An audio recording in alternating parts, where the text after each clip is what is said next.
What if the human brain isn't just science, but the very receiver God designed for divine communication? This intricate network of neurons and synapses, it's often referred to as the most complex organ known to man, is a testament to the marvels of nature and to many, the divine handiwork of God. As we delve into this fascinating topic, I invite you to ponder. Do you think the brain is only biology, or could it be God's instrument for communication? Share your thoughts in the comments below. The human brain is not just a passive processor.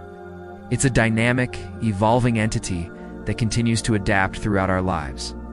This remarkable ability, known as neuroplasticity, defies the once-held belief that the brain is static post-childhood. The brain's capability to reorganize itself by forming new neural connections hints at an inherent grace, akin to the limitless mercy and adaptability we associate with God.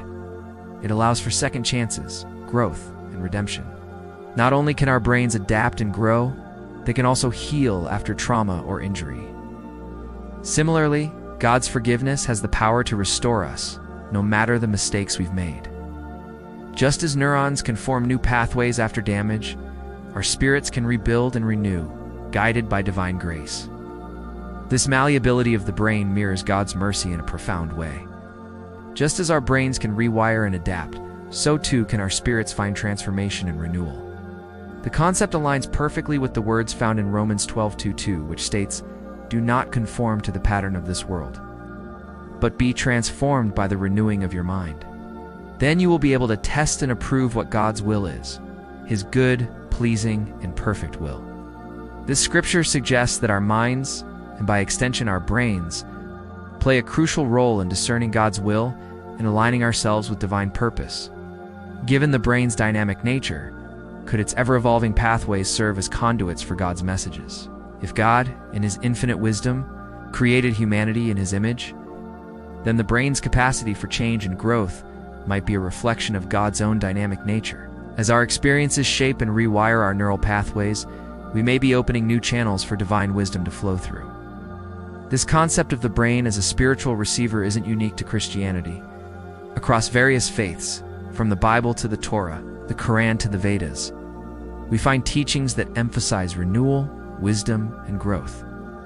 These spiritual truths align remarkably well with what we now know about the adaptability of the human brain. It's as if God revealed these insights to the sages and prophets of old, long before science could measure them. Ancient teachings on renewal, growth, and wisdom now find confirmation in the latest neurological research, showing that spiritual understanding and scientific knowledge are not opposing forces, but two lenses on the same truth. It's as if the ancients understood intuitively what science is now confirming about our cognitive potential. Think of it like tuning a radio. The clearer the signal, the better the reception. Similarly, a well-trained mind, one that's open, receptive, and attuned to spiritual frequencies, may be better at discerning those divine whispers that guide us through life. Have you ever felt like God guided your thoughts or decisions? I'd love to hear your story in the comments. Your experience could inspire someone else on their spiritual journey. To better tune in to God's guidance, we can cultivate daily practices like prayer, meditation, journaling, and gratitude. These small habits calm the mind, sharpen our focus, and make it easier to discern the subtle nudges of divine wisdom in our daily lives. The power of words in this process cannot be overstated. Words shape both the brain and the soul. Positive speech can lead to healing and divine resonance, while negative speech might cloud our spiritual perception. This isn't just spiritual talk. Neuroscience backs it up. The words we use and hear literally shape the neural pathways in our brains. Moreover, our words and emotions are deeply intertwined, and both influence our spiritual receptivity. A peaceful heart, science tells us, is more conducive to clear thinking and, spiritually speaking, might hear God's voice more clearly than one filled with anger or turmoil. This connection between our words, thoughts, and spiritual state is beautifully captured in Psalms 19:14. "May the words of my mouth and the meditation of my heart be pleasing in your sight, O Lord." Every action, thought, and feeling shapes our brain spiritually. We might call this the law of sowing and reaping. Even the tiniest daily choices, a kind word, a moment of patience, or a small act of generosity, can reshape our neural pathways and deepen our spiritual connection. Over time, these small actions accumulate, creating profound transformations in both our minds and our hearts. Neurologically, it's the reinforcement or reshaping of neural pathways. This cause and effect relationship extends beyond our individual actions to our environment and the choices we make. It's the company we keep, the media we consume, it's the habits we form. All of these factors play a role in shaping our brains and, by extension, our spiritual receptivity. This brings us to the concept of free will and the law of adaptation and choice. God allows us to align or stray with each decision we make. The warnings in Proverbs against bad influences aren't just spiritual advice. Science now confirms why surrounding ourselves with negativity can literally rewire our brains in unhelpful ways. Yet the flip side is also true. Positive influences and choices can reshape our minds for the better. Life often throws us curveballs, closing one path and forcing us to find another. In these moments of diversion, we often find renewal. Neurologically, our brains create new routes after setbacks. Spiritually, we might see this as God's way of redirecting us, opening new avenues for growth and understanding when old paths no longer serve us. When life closes a door, it can be tempting to feel lost or frustrated. Yet these divine detours often lead us to unexpected blessings.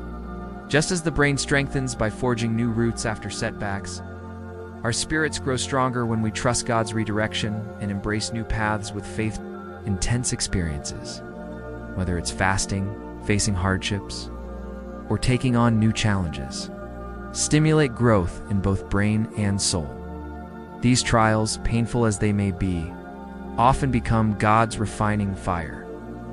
They push us out of our comfort zones, forcing our brains to adapt and our spirits to seek deeper truths. It's in these moments of stretching that we often find ourselves most attuned to God's voice. Trials and hardships, though difficult, can become the moments that define us.